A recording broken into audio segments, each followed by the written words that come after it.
जय हिंद दोस्तों, स्वागत है आप सभी का एक नई वीडियो में। इस वीडियो में हम लोग बात करेंगे ज्ञानबिंदु जेएस पब्लिकेशन के द्वारा जो डेली टेस्ट सीरीज चलाई जा रही है उसे हम लोग कवर कर रहे हैं। ज्ञानबिंदु पब्लिकेशन यानी उनके एप्लीकेशन पे वीक में अभी सिर्फ 3 वीडियो आ रहे हैं, लेकिन हम जो है वो कंटिन्यू कवर कर रहे हैं।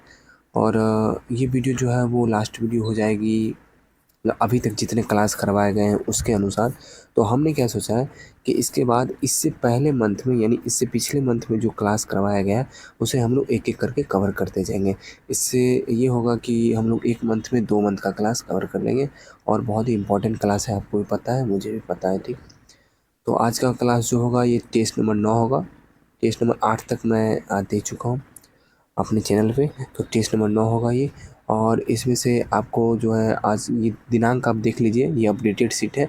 9 तारीख को ये टेस्ट करवाया गया एप्लीकेशन पे, वही होगा। टोटल 50 क्वेश्चन है, इसमें हिस्ट्री, पॉलिटी और ज्योग्राफी के क्वेश्चन रहेंगे। तो चलिए स्टार्ट करते हैं क्वेश्चन नंबर 1 से बिना टाइम वेस्ट किए। और इसका पीडीएफ चाहिए तो टेलीग्राम से जुड़ जाइएगा। पीडीएफ आपको 8 बजे, 8 से लेकर 8:30 सुबह के बीच में मिलेगा। और वीडियो जो है यानी वीडियो सॉल्यूशन जो है वो यूट्यूब पे 9 बजे सुबह में मिलती है, ठीक है। चलिए स्टार्ट करते हैं क्वेश्चन नंबर 1। क्वेश्चन नंबर 1 है 7 सील व्रतों का उल्लेख। तो 7 सील व्रतों का उल्लेख किस में है? 7 सील व्रतों का उल्लेख है जैन धर्म में। किस में है? जैन धर्म में। आपसे ये भी पूछा जा सकता है कि 10 सील कितने? 10 सील व्रतों का उल्लेख किस में है? वो है बौद्ध धर्म में। किस में? बौद्ध धर्म में। याद रखिएगा। आगे बढ़ते हैं। कौटिल्य के अर्थशास्त्र के अनुसार मौर्यकालीन न्याय व्यवस्था में निम्नलिखित न्यायालय अस्तित्व में थे। तो कौन से थे? देखिए, सबसे पहले मैं आपको बता दूं कि मौर्यकालीन जानकारी जो है, आपको मौर्यकालीन की मतलब लगभग संपूर्ण जानकारी आपको कौटिल्य के अर्थशास्त्र में मिल जाएगी, ठीक है। तो कौटिल्य के अर्थशास्त्र के अनुसार मौर्य काल में जो है 2 प्रकार के न्यायालय थे। कितने प्रकार के? 2 प्रकार के न्यायालय थे, जिसमें से एक न्यायालय था धर्मस्थीय। कौन सा था? धर्मस्थीय। और दूसरा न्यायालय था कंटक शोधन। कौन सा था? कंटक शोधन। तो धर्मस्थीय न्यायालय में जो है दीवानी मामले, आपको पता होगा, जो पैसे वाले मामले होते थे उसकी सुनवाई की जाती थी। और कंटक शोधन में जो है फौजदारी मामले की सुनवाई की जाती थी। दीवानी मामले में पैसे वाली और फौजदारी मामले यानी लड़ाई झगड़े वाली की सुनवाई की जाती थी। तो इसका आंसर क्या हो जाएगा? 2 और 4। क्या हो जाएगा? 2 और 4 इसका आंसर हो जाएगा। और आपको मैं बता दूं, ये जो धर्म महामात्र लिखा हुआ है, मौर्य काल में जो बड़े अधिकारी होते थे, मौर्य काल में जो बड़े अधिकारी होते थे उन्हें तीर्थ कहा जाता था। और तीर्थ का दूसरा नाम कहिए या फिर दूसरी भाषा में तीर्थ को महामात्र भी कहा जाता था। और यहाँ रज्जुक लिखा है, इसके बारे में भी जान लीजिए। मौर्य काल में जैसे कि आज के डीएम है, आज के डीएम के पास जो है वित्तीय यानी पैसे की और प्रशासनिक दोनों पावर होती है, उसी प्रकार मौर्य काल में जो है रज्जुक के पास वित्तीय और प्रशासनिक दोनों पावर होती थी, ठीक है। तो आपको सारी जानकारी मिल गई होगी। इसी प्रकार हम डिटेल में बात करते हैं प्रत्येक क्वेश्चन पे। आप लोग अगर वीडियो नहीं देखें, पीछे 8 वीडियो पड़ी हुई है, उसे ज़रूर देख लीजिएगा और प्लेलिस्ट भी बनाई हुई है, ठीक है। नेक्स्ट है पृथ्व्या प्रथम वीर उपाधि थी किसकी? तो पृथ्व्या प्रथम वीर की उपाधि किसने धारण किया था? ये धारण किए थे समुद्रगुप्त। समुद्रगुप्त कब धारण किया? समुद्रगुप्त जो है 355 ईस्वी में गद्दी पे बैठे थे। कब बैठे थे? 355 ईस्वी में। नोट कर लीजिएगा कॉपी में। जब भी क्लास शुरू होता है तो कॉपी लेके बैठा कीजिए। बहुत सारे पॉइंट मैं बताता हूँ जो मैं यहाँ पे राइट डाउन नहीं कर सकता हूँ, आपको नोट करना पड़ेगा खुद से ही। मैं बोलूँगा, आपको खुद से ही नोट करना पड़ेगा। तो समुद्रगुप्त जो है पृथ्वी प्रथम वीर की उपाधि धारण किए थे। समुद्रगुप्त सिर्फ एक ही उपाधि ने, समुद्रगुप्त जो है धरणीबांध, क्या है? धरणीबांध, लिच्छवी दोहित्र, ये सब उपाधि भी समुद्रगुप्त धारण किए थे। देखिए, समुद्रगुप्त बहुत ही मतलब बोलते हैं दूरदर्शी वाले, बहुत ही आगे सोचने वाले शासक थे। इन्होंने उत्तर भारत के 9 राज्य तथा दक्षिण भारत के 12 राज्य पर कब्जा कर लिया था। उत्तर भारत के 9 राज्य और दक्षिण भारत के 12 राज्य को अपने सत्ता में मिला लिया था। तो इन्होंने क्या किया था? ये बहुत दूर तक सोचते थे। इन्होंने उत्तर भारत के जो 9 राज्य थे उस पर खुद से शासन किया और दक्षिण भारत के जो 12 राज्य थे उस पर क्या किया? जैसे कि किसी क्षेत्र में गए और उसे जीत लिए, किसी राज्य को जीत लिए, फिर जो है उसे वापस कर देते थे और बोलते थे कि इसके बदले तुम मुझे राजस्व दोगे। इसके बदले क्या दोगे? तुम मुझे राजस्व दोगे। इन्हें पता था कि अगर मैं दक्षिण भारत के पीछे पड़ता हूँ तो उत्तर भारत की जो भी राज्य हैं वो मैं खो दूंगा, इसलिए वो दक्षिण भारत के पीछे नहीं पड़ते थे। उन्हें जीत के और उन्हें फिर वापस कर देते थे और उनसे राजस्व वसूलते थे। आगे बढ़ते हैं। गंग वंश की राजधानी थी। सबसे पहले मैं आपको बता दूं कि गंग वंश की जो स्थापना किया गया था किसके द्वारा किया गया था बताइए। उसका नाम था वज्रहस्त। क्या नाम था? वज्रहस्त। गंग वंश की राजधानी क्या थी ये बताइए हम। तो गंग वंश की राजधानी थी तलकाड। क्या थी राजधानी? तलकाड राजधानी थी गंग वंश की। अब देखिए वनवासी। वनवासी किसकी राजधानी थी? वनवासी राजधानी थी कदम्ब राजवंश। कदम्ब राजवंश की राजधानी थी वनवासी। हेलेबीड। हेलेबीड किसकी राजधानी थी? होयसल राजवंश। आपको पता होगा होयसल राजवंश की राजधानी थी हेलेबीड। और देवगिरी। देवगिरी थी यादव राजवंश। यादव वंश कहिए, उनकी राजधानी थी देवगिरी। ठीक है, आगे बढ़ते हैं। संगम युगीन साहित्य लिखा गया था। तो संगम युगीन साहित्य जो है वो लिखा गया था काव्य शैली में। किसमें? काव्य शैली में। आगे बढ़ते हैं। चोल काल के वेल्लाल होते थे। तो चोल काल के वेल्लाल क्या होते थे? बड़े भूस्वामी। क्या होते थे? बड़े भूस्वामी। चोल काल में जिनके पास बहुत ज़्यादा भू होता है यानी बहुत ज़्यादा ज़मीन होता था उन्हें वेल्लाल कहते थे। क्या कहते थे? वेल्लाल कहते थे। चलिए आगे बढ़ते हैं हम लोग। नेक्स्ट क्वेश्चन है, निम्नलिखित कथनों पर विचार कीजिए। ठीक है, सल्तनत कालीन सैन्य व्यवस्था का शुभारंभ इल्तुतमिश के शासनकाल से हुआ है। ये बिल्कुल सत्य है। सल्तनत कालीन में जो सैन्य व्यवस्था का शुभारंभ हुआ है वो इल्तुतमिश के काल में हुआ है। अब क्या है कि बलबन के समय सल्तनत की सेना को हस्म ए क्लब या क्लब ए सुल्तानी कहा जाता था। ये पॉइंट जो है बिल्कुल गलत है। बलबन के समय नहीं बल्कि इल्तुतमिश के समय में ही जो है सल्तनत की सेना को हस्म ए क्लब और क्लब ए सुल्तानी कहा जाता था। ठीक है, तो इसका आंसर जो है सिर्फ ऑप्शन ए सही है। आगे बढ़ते हैं हम लोग क्वेश्चन नंबर 8 की तरफ। औरंगजेब के काल में हिंदू मंदिर और पाठशालाओं को तोड़ने का कार्य किस अधिकारी को दिया जाता था? सबसे पहले मैं आपको बता दूं कि औरंगजेब की नीति क्या थी। औरंगजेब की नीति क्या थी ये मैं आपको बता दूं। औरंगजेब की नीति दारुल हर्ब। दारुल हर्ब को दारुल इस्लाम में बदलना। इसका मतलब है कि काफिरों का जो देश है उसे इस्लाम देश में बदलना इसका मतलब है। तो औरंगजेब के शासनकाल में एक मुहत्सिब हुआ करते थे। क्या होते थे? मुहत्सिब। मुहत्सिब मुहत्सिब जो थे ना वो लोक आचरण अधिकारी होते थे और उन्हें ही जो है औरंगजेब हिंदू मंदिरों को तोड़ने और पाठशालाओं को तोड़ने का अधिकारी बनाया था। किन्हें? मुहत्सिब को। ठीक है, और मीर बख्शी जो है, मीर बख्शी जो होते थे औरंगजेब के काल में ये होते थे सर्वोच्च सेनापति। क्या होते थे? सर्वोच्च सेनापति। ठीक है, और वजीर की बात कर लें तो वजीर आप बोल सकते हैं जैसे वित्त मंत्री वजीर हो गए। और मीर ए समा की बात करें जो मतलब जो रसोई खाना बनाते थे ना उसमें जो शाही होते थे उन्हें मीर ए समा कहा जाता था। आगे बढ़ते हैं हम लोग। मंदसौर की संधि 1818 ईस्वी में किनके बीच हुआ था? तो मंदसौर की संधि जो हुआ था होलकर और अंग्रेज के बीच में होता। किनके किनके मध्य? होलकर और अंग्रेज के मध्य जो है मंदसौर की संधि 1818 ईस्वी में हुआ था। आगे बढ़ते हैं क्वेश्चन नंबर 10।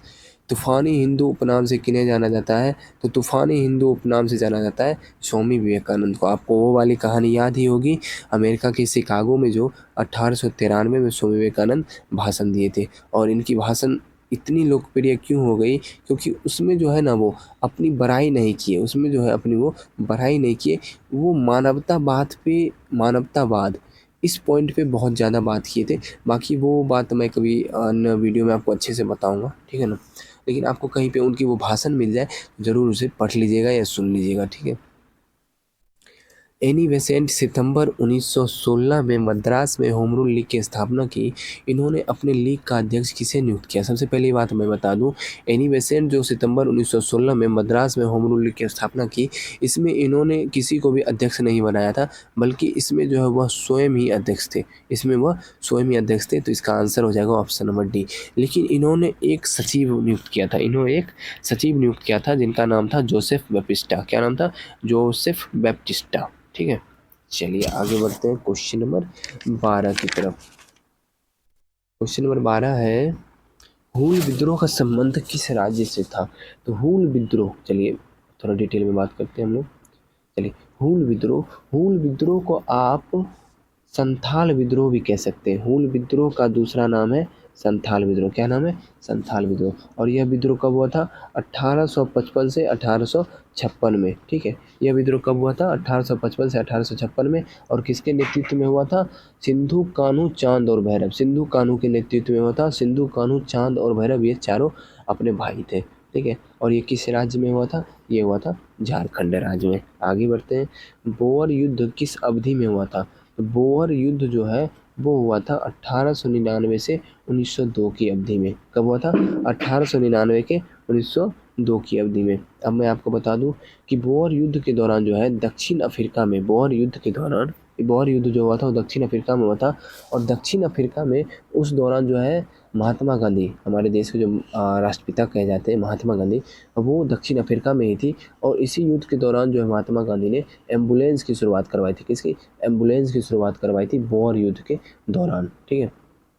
और महात्मा गांधी को जो है केसर ए हिंद की उपाधि दी गई थी, सिर्फ एक कारण से नहीं। हम लोग को एक कारण पता है कि प्रथम विश्व युद्ध में जो है अंग्रेज़ों का सहयोग किए थे, इसकी वजह से दी गई थी। लेकिन दूसरा कारण ये भी है कि बोअर के युद्ध में एम्बुलेंस की शुरुआत करने के कारण भी महात्मा गांधी को केसर ए हिंद की उपाधि दी गई थी, ठीक है। और असहयोग आंदोलन के दौरान जो है महात्मा गांधी वो केसर ए हिंद की उपाधि लौटा दिए थे। आगे बढ़ते हैं, हावड़ा शिवपुर संयंत्र किस वर्ष हुआ था? हाँ, हावड़ा शिवपुर संयंत्र केस जो है किस वर्ष हुआ था?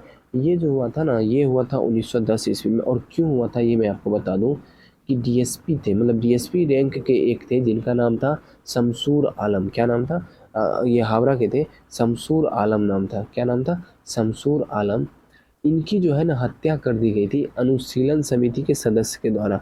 अनुशीलन समिति के सदस्य के द्वारा। अनुशीलन समिति जो है एक क्रांतिकारी समिति थी, यानी एक क्रांतिकारी संगठन था। इनका अनुशीलन समिति का कहना था कि खून का बदला खून, सीधा इनका बस यही मोटिव था कि खून का बदला खून। तो यही अनुशीलन समिति के एक सदस्य के द्वारा डीएसपी रैंक के अधिकारी थे शमसूर आलम, जिनकी हत्या कर दी गई थी और जिसके एवज में कुल 47 अनुशीलन समिति के कुल 47 सदस्य को गिरफ्तार कर लिया गया था, ठीक है। और ये कब हुआ था? तो 1910 ईस्वी में।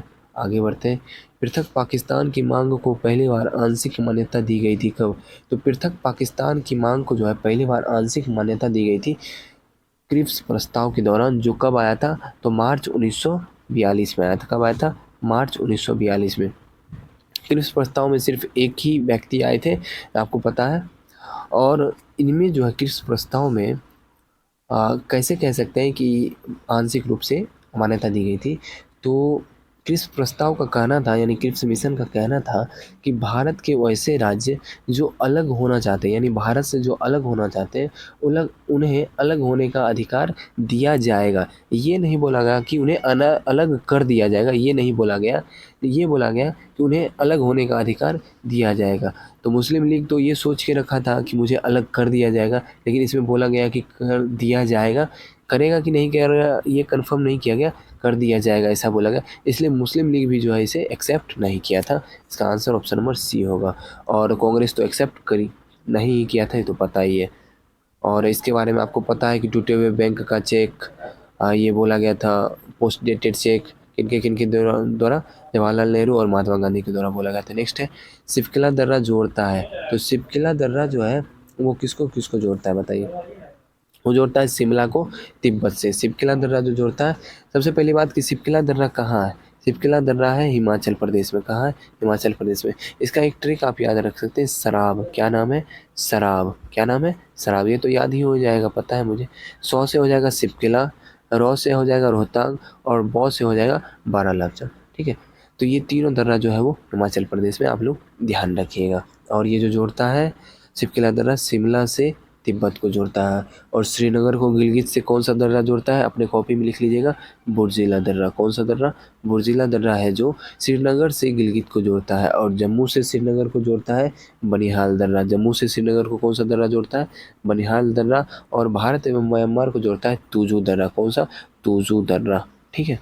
चलिए आगे बढ़ते हैं, निम्नलिखित में से कौन सा ट्रांस हिमालय के अंतर्गत नहीं आता है? सबसे पहली बात, हिमालय जो है वो आपका हिमालय कुल 4 भाग में है। वो 4 भाग आपको पता होगा कि ट्रांस हिमालय, बृहद हिमालय, पीर पंजाल और धौरंधर। ट्रांस हिमालय नहीं, देखिए ट्रांस हिमालय, बृहद हिमालय और लघु हिमालय और शिवालिक हिमालय में बटा हुआ है, ठीक है। तो ट्रांस हिमालय के अंतर्गत 3 आते हैं, जिसमें है एक काराकोरम, लद्दाख और जास्कर। काराकोरम, लद्दाख और जास्कर जो है वो ट्रांस हिमालय के अंतर्गत आते हैं।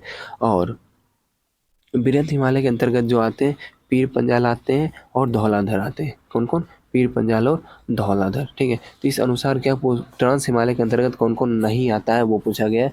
इसमें से इसका आंसर हो जाएगा पीर पंजाल, जो किसके अंतर्गत आता है? बृहद हिमालय के अंतर्गत आता है। आगे बढ़ते हैं हम लोग। निम्नलिखित में से कौन सा विकल्प औसत्य है? कौन सा विकल्प औसत्य है, ये पूछा गया है।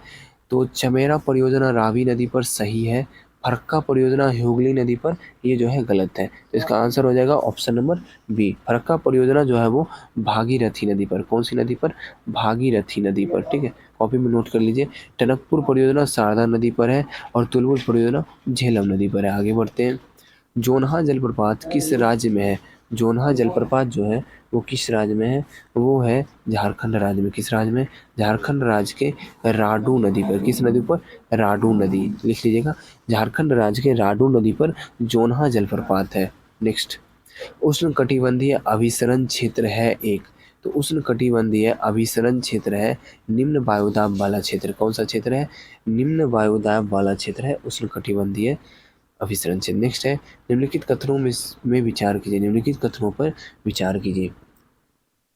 तो तेंदू वृक्ष की लकड़ी से कत्था तैयार किया जाता है, ये गलत है। बीड़ी बनाने के लिए खैर वृक्ष का पत्ता का प्रयोग करते हैं, बिल्कुल गलत है। अब मैं आपको बता दूं कि बीड़ी बनाने के लिए जो है, बीड़ी बनाने के लिए तेंदू वृक्ष का प्रयोग होता है। किसका? बीड़ी बनाने के लिए तेंदू वृक्ष का, और कत्था के लिए खैर वृक्ष का। कत्था के लिए खैर वृक्ष का, तो ये दोनों गलत हो गए, ठीक है। तो इसे अपने कॉपी में नोट कर लीजिएगा। बीड़ी बनाने के लिए तेंदू वृक्ष के पत्ते का प्रयोग करते हैं और खैर वृक्ष का प्रयोग करते हैं कत्था तैयार करने के लिए। आगे बढ़ते हैं हम लोग। मलबरी, ट्रॉपिकल, टसर इत्यादि किस फसल की किस्में हैं? तो मलबरी, ट्रॉपिकल और टसर ये सभी जो है रेशम की किस्में। किसकी किस्में? रेशम की। नेक्स्ट है ऑर्किड। नेक्स्ट है ऑर्किड स्टेट के रूप में जाना जाता है। तो ऑर्किड स्टेट के रूप में किसे जाना जाता है? अरुणाचल प्रदेश को ऑर्किड स्टेट के रूप में जानते हैं। नेक्स्ट है, भारत का सबसे बड़ा कोयला खनन क्षेत्र है। तो भारत का सबसे बड़ा कोयला खनन क्षेत्र है दामोदर नदी घाटी क्षेत्र। कौन सा है? दामोदर नदी घाटी क्षेत्र जो है भारत का सबसे बड़ा कोयला खनन क्षेत्र है। नेक्स्ट है, देश में पहली बार जनसंख्या नीति की घोषणा कब की गई? तो देश में पहली बार जो है जनसंख्या नीति की घोषणा सन 1952 में की गई। 1952 ईस्वी में की गई। आगे बढ़ते हैं हम लोग। कंवल बाघ अभयारण्य किस राज्य में है? तो कंवल बाघ अभयारण्य जो है वो तेलंगाना राज्य में। किस राज्य में? तेलंगाना राज्य में कंवल बाघ अभयारण्य, ठीक है। नेक्स्ट है, परिदर्शक पति, विजिटिंग हस्बैंड की अवधारणा किस जनजाति में पाया जाता है? तो ये जो है नायर जनजाति में पाया जाता है। अच्छा, ये आप मुझे कमेंट में बताइएगा कि नायर जनजाति मुख्य रूप से किस राज्य में है। एक क्वेश्चन मैं आपसे पूछ रहा हूँ, ये आप मुझे कमेंट में बताइएगा कि नायर जनजाति जो है वो मुख्य रूप से किस राज्य में है। आगे बढ़ते हैं। पनिहारी किस राज्य की लोक नृत्य है? पनिहारी जो है वो है गुजरात की लोक नृत्य, और सिर्फ गुजरात में ही नहीं, पनिहारी जो है वो राजस्थान की भी लोक नृत्य है, ठीक है। ऑप्शन के अनुसार गुजरात होगा। आगे बढ़ते हैं। विश्व का सबसे बड़ा ऑलिव रिडले कछुआ प्रजनन स्थल है। तो ऑलिव रिडले कछुआ प्रजनन स्थल जो है भीतरकनिका नेशनल पार्क है। कौन सा है? भीतरकनिका नेशनल पार्क जो है ये कहाँ है आपको पता ही होगा, ओडिशा में। कहाँ है? ओडिशा में, जहाँ पे ऑलिव रिडले कछुआ प्रजनन स्थल है, ठीक है। औरंग नेशनल पार्क आपको पता है कि कहाँ है? असम में है औरंग नेशनल पार्क, ठीक है। दांची ग्राम आपको जम्मू कश्मीर पता ही है। और पेंच राष्ट्रीय उद्यान जो है मध्य प्रदेश और महाराष्ट्र दोनों राज्य में फैला हुआ है। चलिए आगे बढ़ते हैं हम क्वेश्चन नंबर 30 की तरफ। सीमा सड़क संगठन के बारे में पिछले 3 टेस्ट से मैं बता रहा हूँ। पिछले 3 टेस्ट में अगर कोई भी टेस्ट आप देखे होंगे तो आपको इसका आंसर पता होगा। 1960 ईस्वी, BRO, ठीक है। आगे बढ़ते हैं। Border road organisation. नेक्स्ट है, स्वतंत्रता के बाद पंचांग सुधार समिति का गठन कब किया गया? स्वतंत्रता के बाद पंचांग सुधार समिति का गठन जो किया गया है 1952 ईस्वी में किया गया। और इसके अध्यक्ष कौन थे? तो इसके अध्यक्ष थे मेघनाथ साहा। कौन थे? मेघनाथ साहा इसके अध्यक्ष थे। आगे बढ़ते हैं हम लोग। लोक सेवा आयोग भारतीय संविधान में कहाँ से शामिल किया गया है? तो लोक सेवा आयोग जो है भारतीय संविधान में शामिल किया गया है। इनमें से कोई नहीं। तो इसका आंसर क्या हो जाएगा? आपको समझ में आ गया होगा, भारत शासन अधिनियम 1935, ठीक है। आगे बढ़ते हैं हम लोग। किस संविधान संशोधन में यह प्रावधान किया गया कि 10वीं अनुसूची अंतर्गत किसी दल के 2/3 सांसद या विधायक अपने दल से अलग होकर अन्य दल में शामिल हो जाते हैं तो दल विदल विघटन नहीं माना जाएगा तथा ऐसी स्थिति में सदस्यों की सदस्यता समाप्त नहीं होगी। चलिए तो इसके बारे में हम लोग अच्छे से बात कर लेते हैं। सबसे पहली बात कि 52वां संविधान संशोधन आपको पता होगा, जो दल बदल कानून से संबंधित है। जो 52वां संविधान संशोधन कब आया था? 1985 में। इसमें क्या किया गया था? यहाँ पे 2/3 है ना, तो वहाँ पे बोला गया था कि 1/3 सांसद या विधायक अपने दल से अलग हो जाते हैं तो उनकी सदस्यता जो है वो समाप्त नहीं होगी। लेकिन इसे बदल कर 91वां संविधान संशोधन 2003 91वां संविधान संशोधन 2003 में संशोधित किया गया कि 2/3 कितना 2/3 सांसद या विधायक अपने दल से अलग होते हैं और अन्य दल में शामिल हो जाते हैं तो उनकी सदस्यता समाप्त नहीं होगी, कम से कम 2/3। तो इसका आंसर क्या होगा आपको पता चल गया होगा, 91वां संविधान संशोधन 2003। आगे बढ़ते हैं हम लोग। लोकपाल का कार्यकाल कितने दिनों का होता है? तो लोकपाल का कार्यकाल होता है आपका 5 वर्ष या 70 वर्ष। जो पहले पूरा हो जाता है उतना कार्यकाल होता है। और लोकपाल की शुरुआत जो है 2019 ईस्वी में। चलिए आगे बढ़ते हम लोग। तनख्वाह समिति 2010 का संबंध है। तो तनख्वाह समिति 2010 में जो आई थी उसका संबंध किससे है? तो उसका संबंध है चुनाव कानून एवं चुनाव सुधार से जुड़े तमाम मामलों की जांच से। किससे है? चुनाव कानूनों एवं चुनाव सुधारों से जुड़े तमाम मामलों की जांच से तनख्वाह समिति का संबंध है। ठीक है। और मैं आपको बता दूं, नेक्स्ट आ गया शासन की नैतिकता के प्रश्न पर। चलिए थोड़ी नेक्स्ट क्वेश्चन पे बात करते हैं हम लोग, फिर थोड़ा ज़्यादा टाइम चला जाएगा। नेक्स्ट है, अनुसूचित जातियों एवं जनजातियों को विधानसभा में आरक्षण किस अनुच्छेद के तहत दिया जाता है? तो अनुसूचित जाति एवं अनुसूचित जनजाति में विधानसभा में आरक्षण जो है अनुच्छेद 332 के तहत दिया जाता है।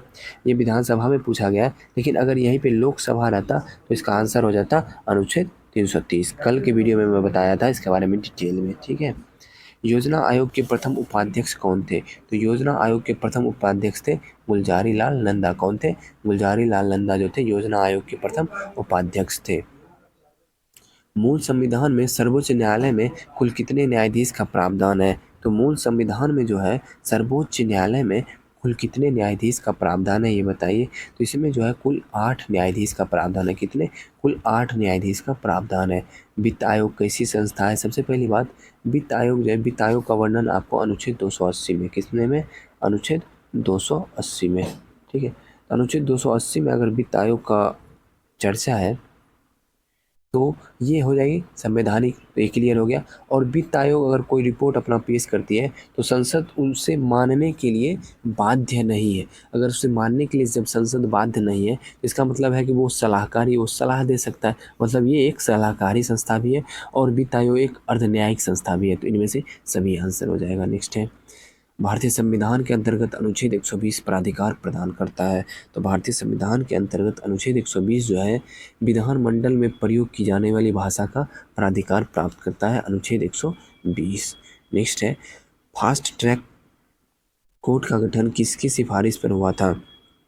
तो फास्ट ट्रैक कोर्ट का गठन जो है वो हुआ था 11वें वित्त आयोग की सिफारिश पे, 11वें वित्त आयोग की सिफारिश पे। तो इसका आंसर हो जाएगा 11वां वित्त आयोग। नेक्स्ट है, राष्ट्रपति के उम्मीदवार के लिए आवश्यक नहीं है। सबसे पहली बात कि राष्ट्रपति के उम्मीदवार के लिए आवश्यक नहीं है। देखिए, एक राष्ट्रपति होने के लिए क्या आवश्यक है? आवश्यक है वो 35 वर्ष उनका उम्र होना चाहिए, सांसद चुने जाने की योग्यता रखते हैं और देश की नागरिकता उन्हें प्राप्त हो। लेकिन इसमें कहीं भी ऐसा लिखा हुआ नहीं है कि वो पढ़ा लिखा हो। ठीक है। तो इसका आंसर हो जाएगा, नहीं पूछ रहा था इसलिए ऑप्शन नंबर बी आंसर होगा। आगे बढ़ते हैं, निम्नलिखित राष्ट्रपतियों का उनके कार्यकाल के अनुसार व्यवस्थित कीजिए। तो निम्नलिखित राष्ट्रपति को उनके कार्यकाल के अनुसार व्यवस्थित करना है।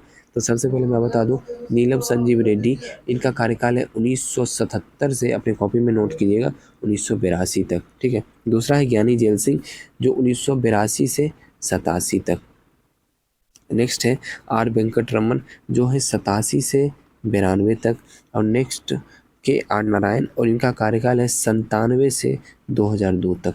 ठीक है। तो आप लोग इसे मैच कर लीजिएगा। मैच क्या कीजिएगा, मैं कर देता हूँ।